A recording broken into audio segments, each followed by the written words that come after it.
Assalamualaikum warahmatullahi wabarakatuh. Bismillahirrahmanirrahim. Innal hamdalillah nahmaduhu wa nasta'inu wa nastaghfiruh wa na'udzu billahi min syururi anfusina wa min sayyiati a'malina. May yahdihillahu fala mudhillalah wa may yudlil fala hadiyalah. Asyhadu an la ilaha illallah wahdahu la syarikalah wa asyhadu anna Muhammadan abduhu wa rasuluhu la nabiyya ba'dah. Allahumma shalli ala sayyidina Muhammad wa ala ali sayyidina Muhammad. Bersyukur kita kepada Allah yang telah memberikan kita begitu banyak rahmat, hidayah, karunia, dan juga nikmat yang tak pernah terputus. Salawat salam semoga selalu tercurah kepada beliau Nabi kita yang mulia Nabi Muhammad sallallahu alaihi wasallam. Teman-teman salihah, Yaumul Qiyamah disebut juga dengan Yaumul Hasrah atau hari penyesalan. Kenapa disebut dengan hari penyesalan? Karena pada saat itulah banyak dari manusia-manusia yang menyesal. Itu dikisahkan di dalam Al-Quran. Salah satunya di surah As-Sajdah ayat 12 yang berbunyi, A'udzu billahi minasyaitonir rajim. Walau tara idzil mujrimuna nakisu ru'usihim 'inda rabbihim. Rabbana absarna wa sami'na farji'na na'mal shalihan inna muqinun. Alangkah ngerinya jika sekiranya kamu melihat orang-orang yang berdosa itu menundukkan kepalanya di hadapan Tuhannya. Mereka berkata, Rabbana absarna, ya Tuhan kami telah melihat, wasami'na, dan kami telah mendengar, farji'na, maka kembalikanlah kami ke dunia, na'mal sholihan, niscaya kami akan berbuat kebajikan, inna muqinun, sungguh kami adalah orang-orang yang yakin. Orang-orang yang berdosa ini mengatakan mereka yakin, mereka beriman setelah mereka melihat, setelah mereka mendengar. Apa yang mereka lihat, apa yang mereka dengar? Yaitu ketika mereka sudah merasakan kematian, sudah merasakan alam kubur, sudah merasakan siksa kubur, dibangkitkan dari kubur, dikumpulkan di padang mahsyar, dihisab semua amal baik dan buruknya.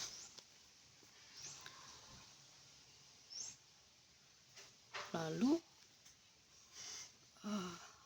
saat itu mereka menyesal, tapi penyesalan itu sudahlah sangat terlambat. Penyesalan itu tidak merubah apapun. Kemudian penyesalan itu tidak hanya dirasakan oleh orang-orang yang berdosa, tapi orang-orang yang mengerjakan amalan soleh pun menyesal. Mereka menyesal karena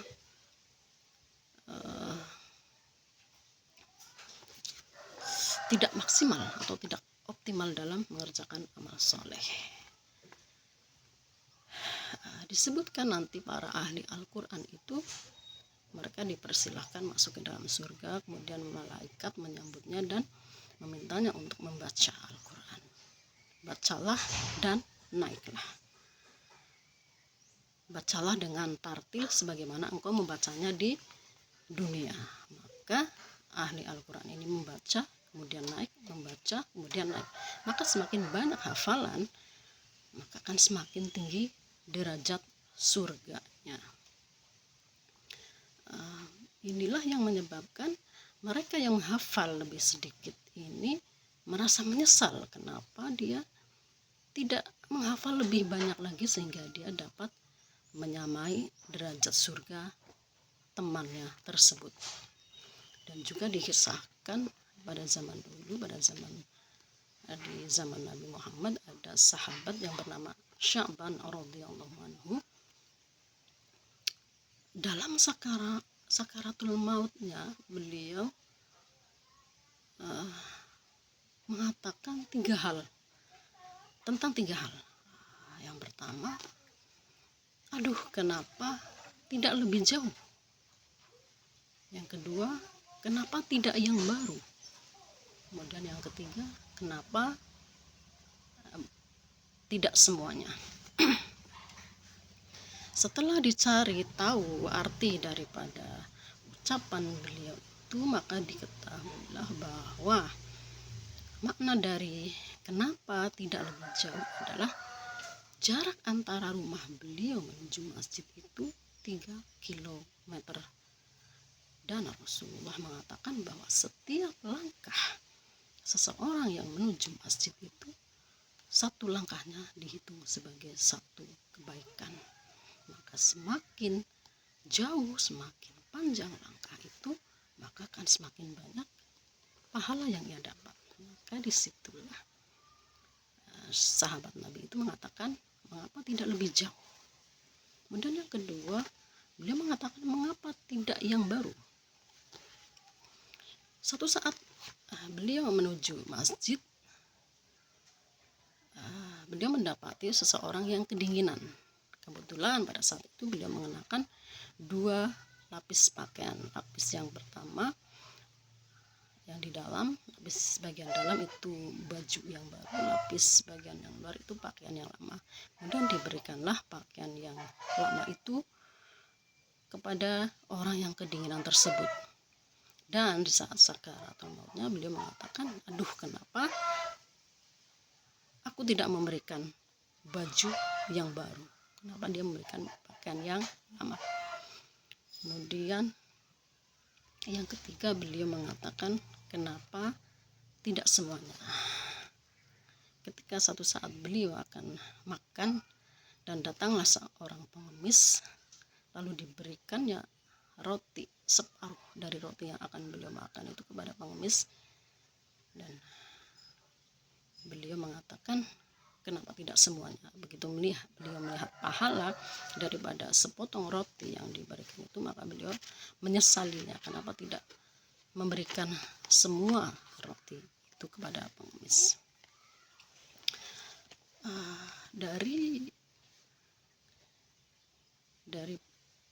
Dari ayat As-Sajdah tersebut dan juga dari kisah sahabat Nabi yang menyesal ini, kemudian seharusnya kita termotivasi untuk memperbanyak amal soleh. Kita termotivasi untuk bersegera dan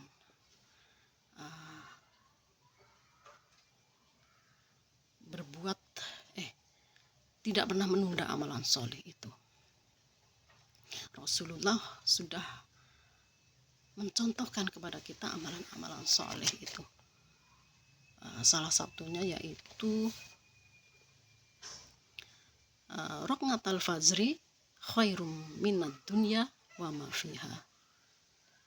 2 rakaat salat sunnah sebelum subuh itu lebih baik dari dunia dan seisinya. Apa sih wujud dari pahala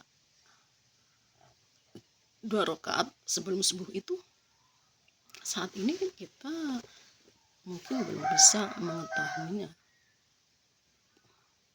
hingga segelintir orang saja yang mengerjakan sholat tersebut. Karena jika pahala itu terlihat, maka niscaya semua orang akan berlomba-lomba dalam melakukan amal soleh. Karena inilah Allah ingin melihat siapa yang benar-benar yakin, siapa yang benar-benar bertakwa kepada Allah. Kalau di dunia mungkin ketika ada event perlombaan itu, hadiahnya itu bisa diketahui itu berupa barang atau nominal uang tertentu, sehingga masing-masing peserta itu berlomba-lomba dengan gigih untuk memenangkan perlombaan tersebut. Namun amalan-amalan soleh yang membuahkan pahala itu sampai sekarang belum terlihat, karena yaitu tadi, Allah ingin melihat siapa sih yang benar-benar menginginkan pahala yang nantinya akan dia dapatkan di akhirat nanti, yang sekarang ini belum terlihat.